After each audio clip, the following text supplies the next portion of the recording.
I began my career as a cop with perhaps too many expectations. At 24, I was naive, full of ideals about making a difference. But that's not why we're here. It's about the patterns, the repeating incidents in life that are almost like any law of nature. One particular pattern, an incident that happened 16 years ago, is why I'm telling this story. Something that happened so long ago has come back around, and I'm not sure how to explain it. I was just a rookie, 2 years on the force, doing grunt work, securing crime scenes, directing traffic, the kind of stuff they don't show you on those flashy cop shows. Mundane, routine, but necessary. That night, I remember it vividly. It's a bitter taste that has never left me. It was around midnight. The scene was chaotic. A frenzied swirl of flashing lights and a constant movement. The night air was cold, biting my cheeks as I pulled up to the abandoned outlet. The new malls had sucked the life out of it years ago, and it was a place forgotten by most. A few buildings were used for storage or discount stores, but most were decaying shells, refugees for the homeless and addicts. My job was simple: help tape off the scene and keep the press at bay. Routine stuff. They swarm like vultures, hungry for a story, but I just kept my mouth shut. It was the best way to deal with them. I didn't know much anyways, but they could interpret a sneeze as a murder on the loose. Jack Pearson, a fellow officer, a friend, approached me. He was a year my senior in the force and had that look on his face. The one that said he'd seen something he wished he hadn't. "Hey," I greeted him. "What's the situation?" "Fucking crazy, man," Jack said, offering a cigarette. I declined. He didn't seem to care about the rules right then. He puffed a cloud of smoke, his cigarette briefly illuminating his wary face. At least 12 bodies. Jesus. I glanced over to make sure the press was still out of earshot. The scene's a mess. My nose couldn't even make it outside before he lost his lunch. Blood, shit, and well, vomit everywhere. "What the hell happened?" I asked. Jack took a long drag before answering. "Honestly, man, I have no clue. The bodies were all torn up, limbs twisted the wrong way. I don't think they can piece together a full body. Any ideas? Casey is the lead, right? Does he have anything?" Jack shrugged, taking another drag. "Nah. Could be the mafia, a cult, who knows. But there's this girl, a teenager. She hasn't said a word. Think she saw something? And what do you mean, mafia?" "You know what I mean. Not like a gang hit. More like crazy without a clear message. At least not anyone here can see yet." "Sounds more just like playing crazy." "God, I hope not. If someone could do this with no real motive," he said, breathing in more smoke. I nodded my head. "What about the girl?" "She was right there, in the middle of it all," he said, turning to look back at where he had come from. "Just sitting there, covered in blood, staring at nothing. Whatever happened, she saw everything is my guess." "She was inside?" I had thought he had meant a runaway, or just happened to be passing by. "Yeah, man, just blanked out. Creepy stuff." I shook my head. "Poor girl." "No shit. I just needed some air. Casey's got me on errands, so you're up to watch the girl until the detectives figure out what to do." I raised my eyebrow. "Babysitting duty, huh? Sure, I'll take it. Where is she?" "By the ambulance. Medical's checking her out." He flicked his cigarette away. "Gotta go. Casey's calling." "Hey, Jack," I called after him. "Next time, try not to drink the entire keg. Sarah looked pissed when you guys took off. Only way to survive your shit karaoke, man." I walked over to the ambulance, the gravel crunching under my boots. They sound too ordinary for a night like this. The EMT was scribbling something on a clipboard while the girl, wrapped in a blanket, sat there just like a statue. Her dress was stained with blood, and someone had tried to clean her face, but the blood was just smeared, caked into her skin. I nodded at the EMT, who managed a tired smile before going back to his notes. "Hey," I introduced myself to the girl. "I'm Officer Patterson." But she just kept staring ahead, like I wasn't even there. "She's in shock," the EMT said without looking up. "Hasn't said a word. Vitals are okay, but she's got to get out of here, get cleaned up." He sounded as tired as he looked.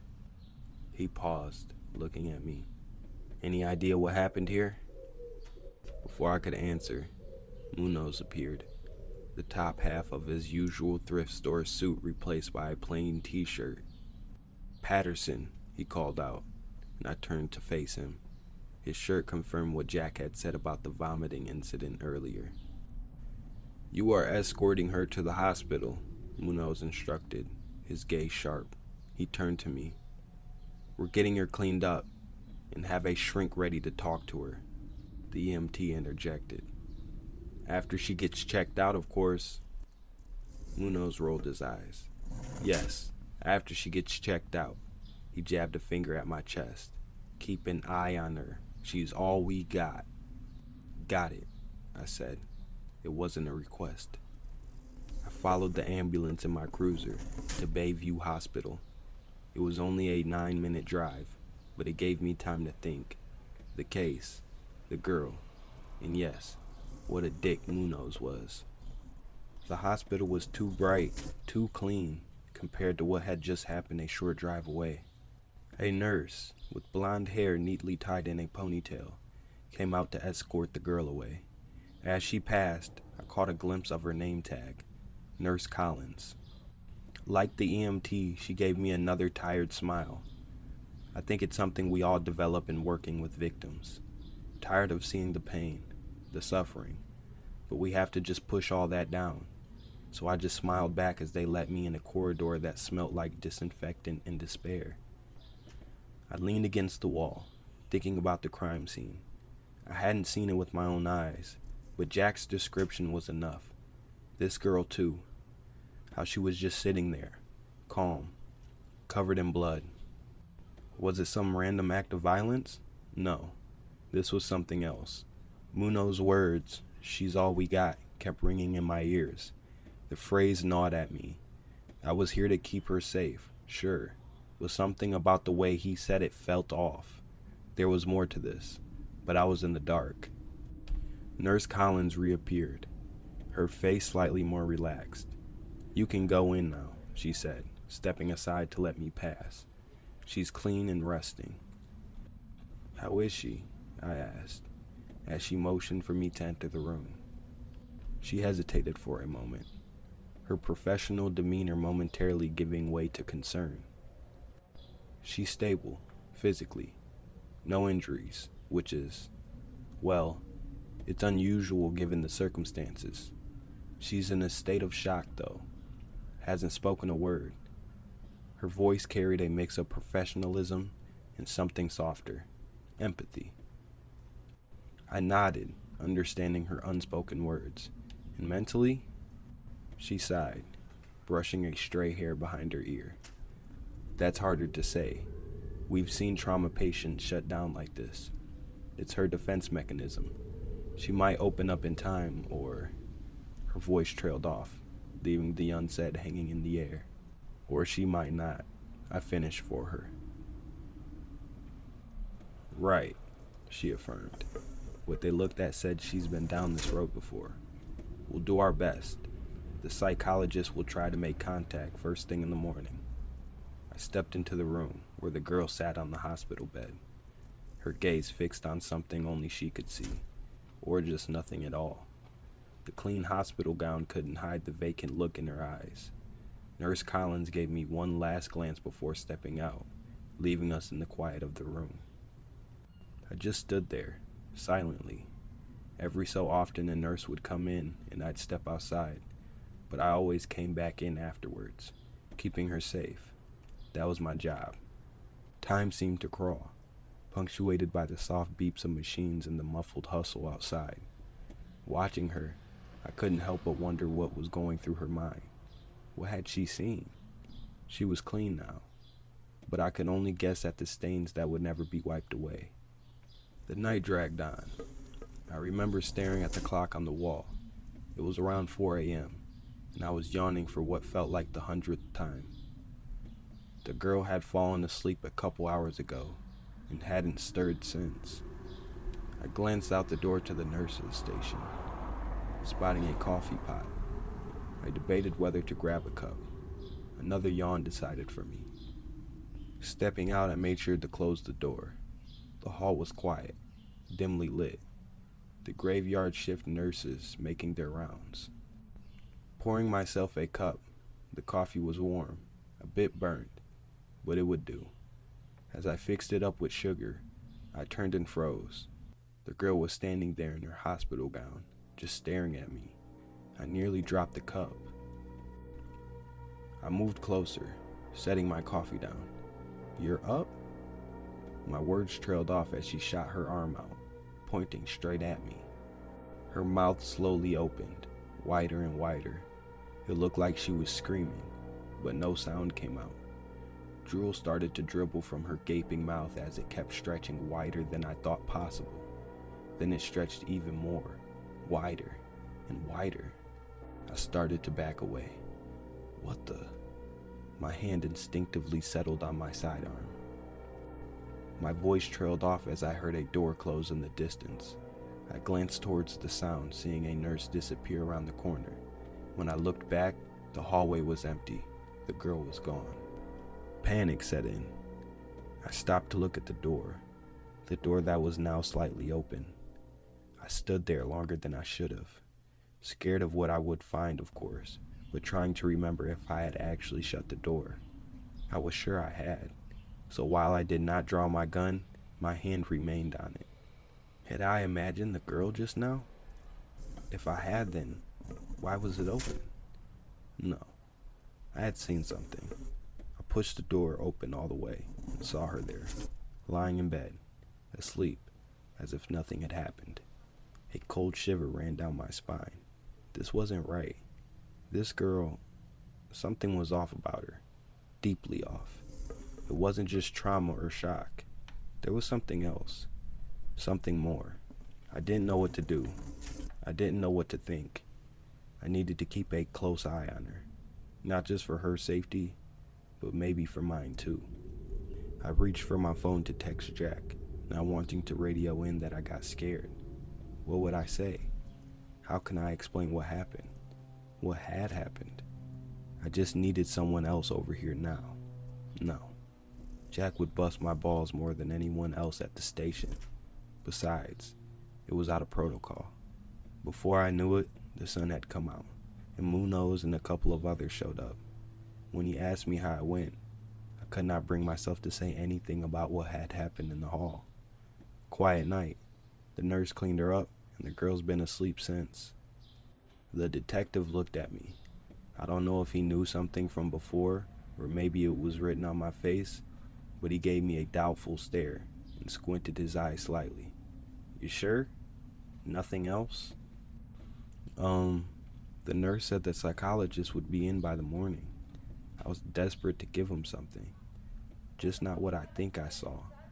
It was crazy. I would just sound crazy. "All right," he said, as he turned to head back into the room. "Get cleaned up and get some rest. Be back around 8. I want someone else at this door, 24/7. Would have more rotations, but we are short right now. I'll see if I can have someone with you, but I need you here at least." Me? I let slip before I could stop myself. I did not want to be back here.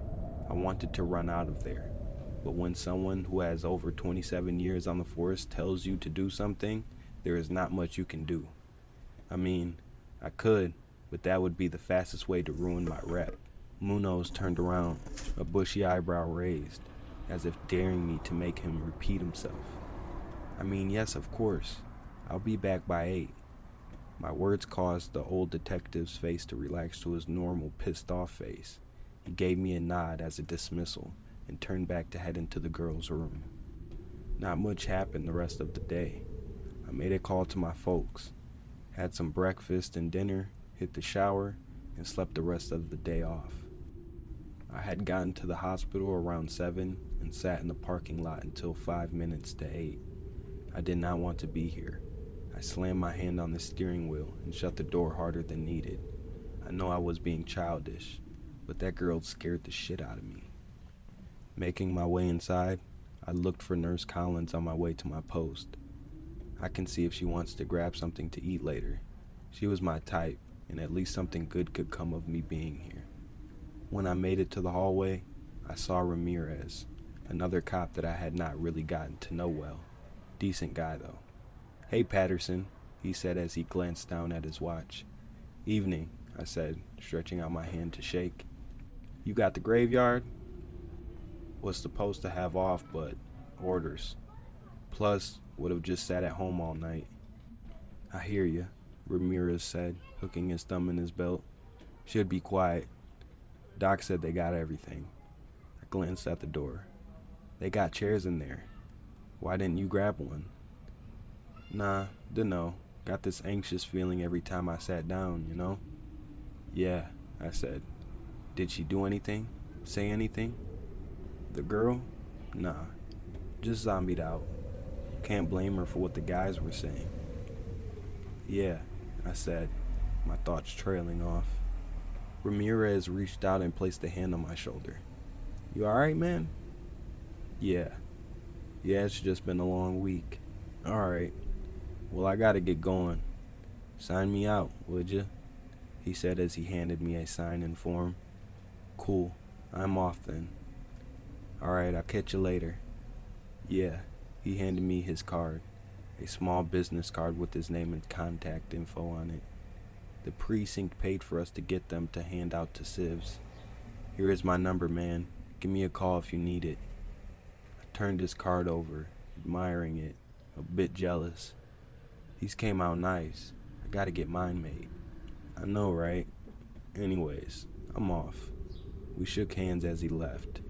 His shoes squeaking slightly on the polished floor faded into the distance. And then I was alone again, guarding someone half my size that scared the hell out of me. There was no way I was going into that room. As the hours passed, I felt it, that same anxiety Ramirez mentioned. The door seemed almost alive, pulsating, like it was breathing. Just as I was about to lose it, the lights in the hallway dimmed, plunging the corridor into semi-darkness. Panic surged through me, my hand flying to my sidearm. Was this it? Was something about to happen? Then I saw her, Nurse Collins, walking down the hall, her steps echoing in the quiet. She noticed my posture, on full alert, and laughed lightly. "Scared of the dark, Officer Patterson?" she teased, her smile cutting through the tension. "The lights," I managed to say, looking at the muted lights above. "They're on a timer," she explained. "No need to worry. Everything's fine." Yeah, I stood straight up, brushing off dirt that did not exist from my clean shirt. The nurse just laughed at me, and I could not help but smile back. It was infectious, light, and genuine. I shrugged. What has been a quiet night, I suppose, except for the lights playing tricks. Another smile. "You're not afraid of a little darkness, are you, officer?" "No. Well, I mean, it's always nice to have some company." "Oh," she set her clipboard down as she leaned against the counter across the hall from my guard post. Her eyes lit up in the dimmed hallway. "Well, I mean, like, say for dinner or something." I feel like I fumbled the words out, but I don't think she notices. We are not supposed to try to get dates while on the job, but I just couldn't help myself. She chuckles. "Looking for my number, Officer Patterson? You don't even have a business card like Ramirez." I can't help but feel a sting of jealousy, realizing Ramirez had made his move. I shrugged. frustrated that Ramirez had beat me to this, and regretting that I had put off getting the cards made. Ramirez asked you for your number? He did, but she leaned in closer, lowering her voice. I didn't give it to him. He talks too much. Plus, handing out a business card for a date, it's a bit much. I felt my face flush red and was grateful for the dimmed light. Yeah, seems a bit over the top. I agree, trying to sound casual. She smiles, pulling out a pen. Here's my number. We should grab a drink sometime.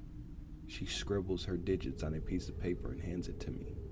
I look down to see her number and Amanda written on it. Oh my. I was cut off as I was about to tell her my first name by beeping machines coming from the girls' room behind me. I turn and rush in with Amanda close behind. The girl is convulsing violently on the bed, her body arcing and twisting. Amanda barks orders. Help me turn her on her side. My hands shake as I comply. The girl's body surprisingly light, yet rigid in my grip as I turn her to face me. Right, firm but gentle, she adds. As I was holding the girl, her convulsions slow, then stop. She fell still, and for a moment, I let out a breath I didn't know I was holding. Amanda looked over the machines urgently. I need to check something, she says, calling for a doctor. I nodded, my attention turning back to the girl. When I look down, my blood runs cold. She's smiling at me, an unnaturally wide grin, her neck muscles straining from the effort. It's as if she's forcing her mouth into this smile that contorts her whole face. I can see every tooth in her mouth, and they seem too unsettlingly large. I recoil, falling backward to the floor. Amanda rushes over and kneels beside me. Are you all right? I stammered. The girl, she was looking at me, had this weird look on her face. Amanda tries to reassure me. It was probably just muscle spasms. Don't worry about it. They can be intense sometimes. But her words do little to calm me. I am not able to shake off the feeling of dread as I stand up. Yeah, you're probably right. Sorry, I feel a little foolish. Amanda grabs my arm, her touch grounding. Don't worry about it. Seizures can be something else, especially if you are not used to them. The doctor breezes past me into the room, his presence demanding attention. I lean against the corridor wall outside as I give them space to work. My mind was not letting itself be convinced that her face and teeth changed like that because of muscle spasms. From the room, the doctor's voice is firm, methodical. We need to run another check on her vitals. We can't afford to miss anything. Amanda's response is equally composed. Her heart rate and breathing are erratic. It's hard to determine if it's just a seizure or something more. I listen with my thoughts fixated on the girl's twisted smile. Amanda stepped out, shutting the door gently behind her. We'll be doing more tests. She's stable, but we're not taking any chances. I nod, my eyes locked on the door. Something's not right here, I say, more to myself than to her. She looks at me, her eyes reflecting concern. You've had a rough night. Maybe step out, get some fresh air? But I shake my head, resolve hardening within me. No, I can't leave. I'll be fine. Nothing coffee can't fix, I say to reassure her. She gives me a skeptical look before it breaks into a light smile. All right, I gotta make some rounds, but maybe I'll join you later. It's a date, I say, returning the smile. Doesn't count, she says, shaking her head as she picked up her clipboard to leave. I stood there watching her walk away, feeling a gnawing unease. I had already seen my share of odd things on the job in those first 2 years. Just ask any cop and they will tell you. But this was something else. I glanced back at the closed door and let out a sigh. Amanda came back a few hours later, and we did have that coffee. It was a relief to get my mind off everything, even for a few minutes. We had been talking about her moving to the city about a year ago, when the singing started. I only say singing because it was part of the song Old MacDonald Had a Farm, but it was not singing. Not at all. It was grating, distorted, mumbled noise. E-I-E-I-O sounded long and drawn out coming from the other room.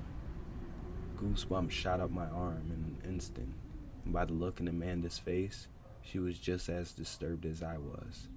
E-I-E-I-O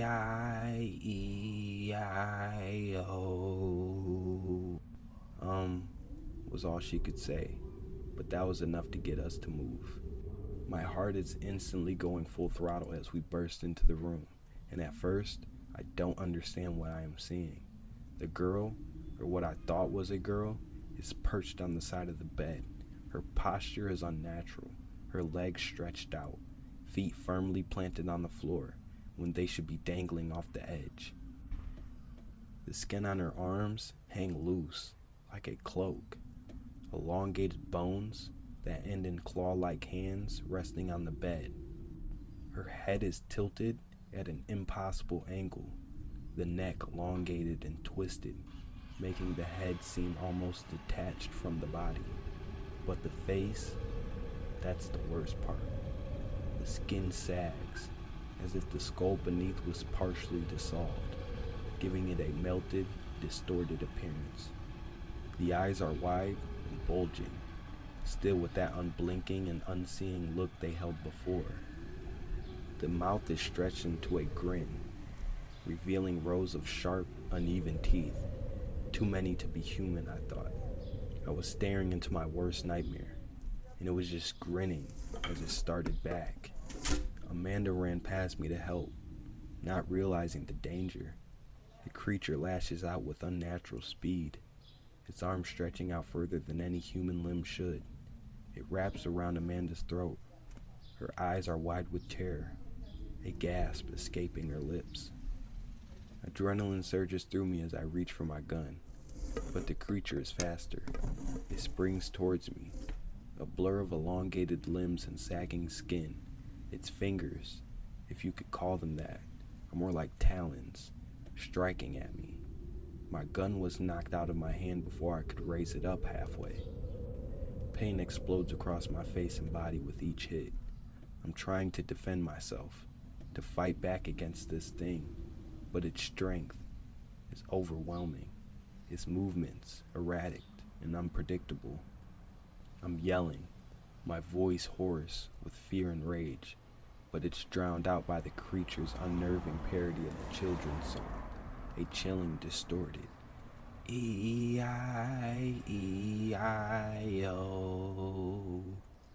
Each letter is accompanied by pain as it pummels me into the ground. That is all I can describe it as, pain. My world becomes a blur of pain and fear, each blow driving me further into darkness. My vision tunnels as I struggle to remain conscious, the creature's twisted song echoing in my mind.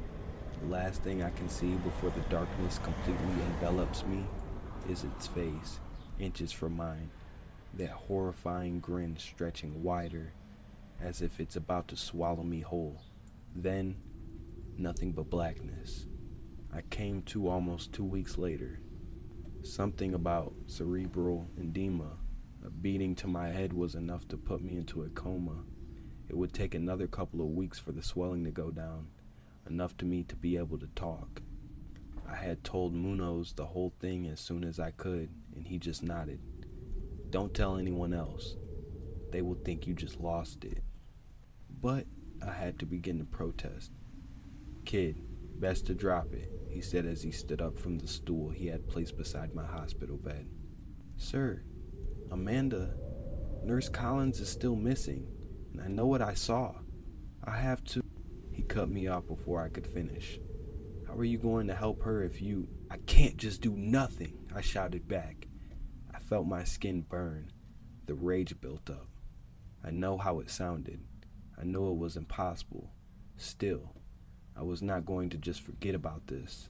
He dragged his hand down his face and forcibly sighed. Lowering his tone, he said, keep your head down, move up, and get to the point where you can do something about it. Right now you can't even stand up, and if you tell anyone else what you told me, well, good luck getting out of here. Sir? I did not understand. He had known something. What did he know? Come see me after. Munoz waved his hand in the direction of my broken body. We see some shit in this line of work. Sometimes it sees us too. Just be glad you will walk away from this. Does not always happen. He turned to the side and pulled down the collar of his shirt. There, right along his collarbone, were 3 deep scars. Scars like the one I knew I would have across my chest and legs one day. Story for now is a couple of masked perps came in, beat you to a pulp, took the nurse and the girl. Stick to it, he said as he walked out the door. I just sat there, stunned and unable to process what had just happened. Still, I did what he said. It made sense. I was sent on forced leave to recover for almost 6 months. But as for the girl, the creature, and Amanda, nothing.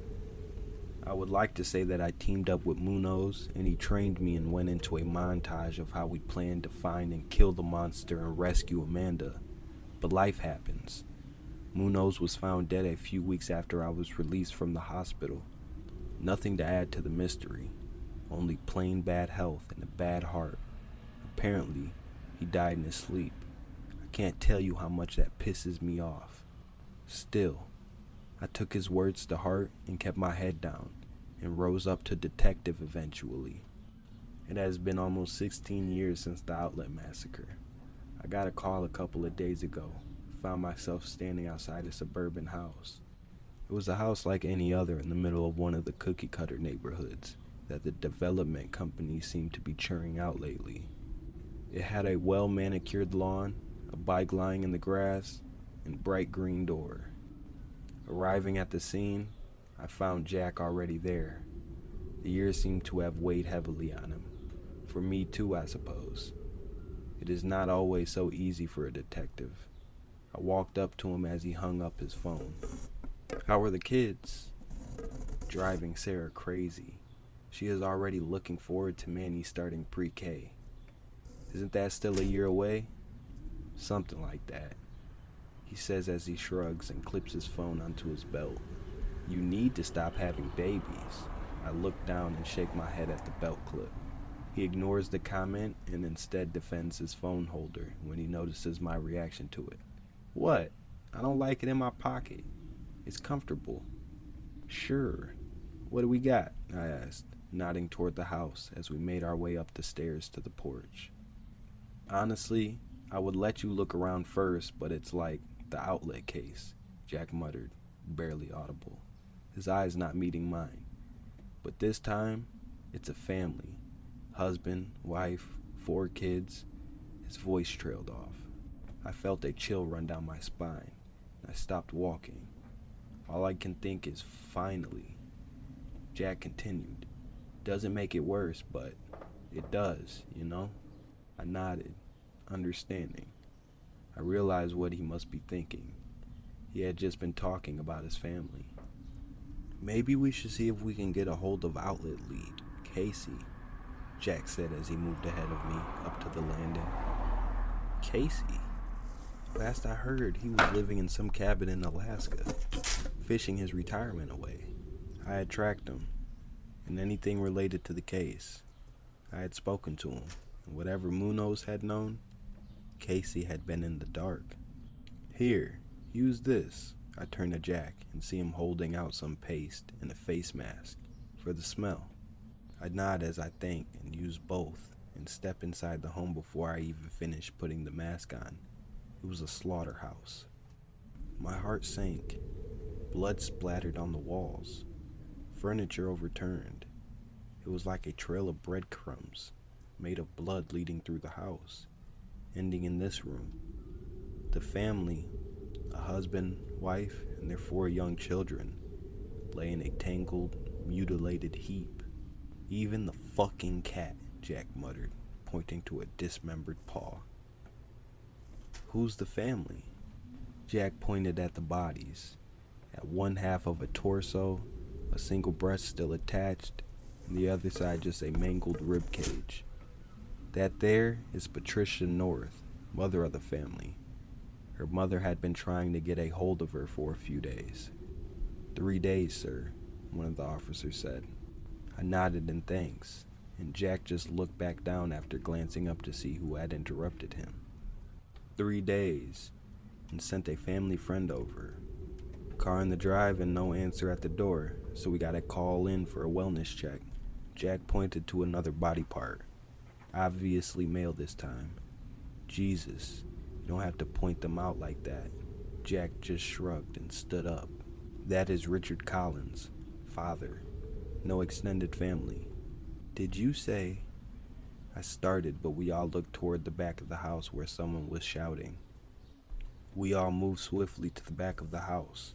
An officer, flashlight in hand, was pointing it into the darkened crawl space, while another was cautiously backing out, dragging a figure with him. What have we got? The officer with the flashlight kept his beam steady. Someone's under there. Looks like a girl. As the figure was fully pulled from the crawl space, I caught a glimpse of blood-soaked clothing and matted hair. My hand instinctively went to my gun, but Jack's sharp look was a silent command for restraint. Easy, Patterson. There's no way she did all this. She's a victim.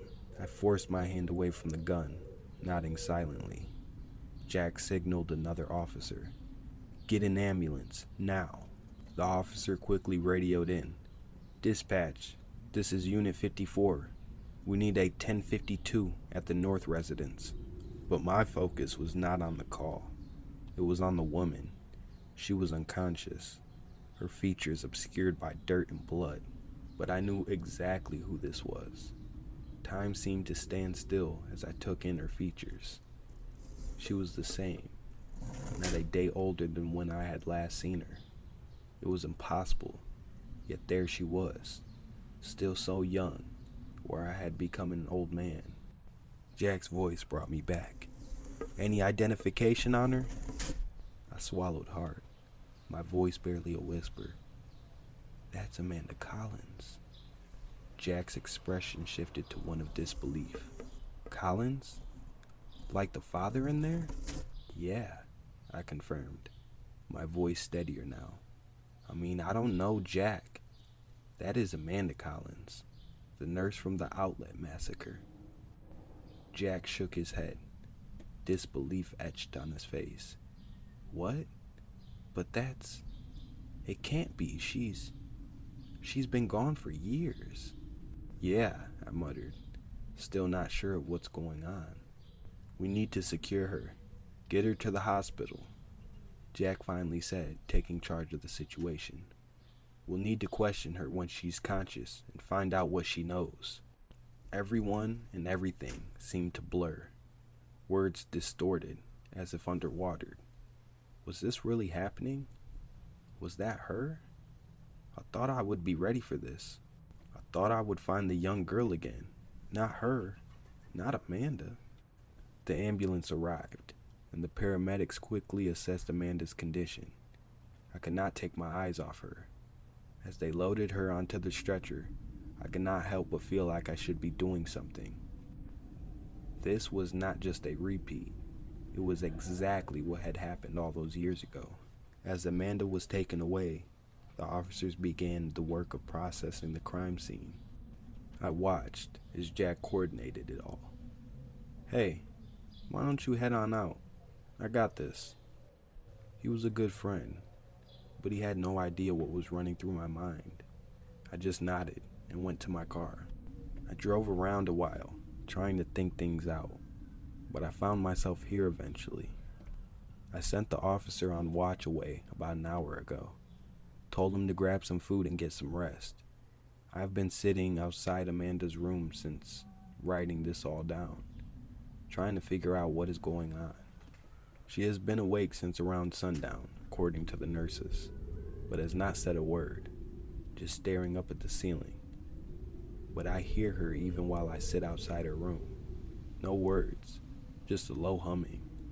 Melodic and in tune this time, but it's still the same old song. I keep looking down at my gun. Think I know what I need to do. Jack, I'm sorry, but Sarah would tear me a new one if I dragged you into this. I hope you never see this, but if you do, I love you, man. You were always there for me, and the closest thing to family I have left in this world.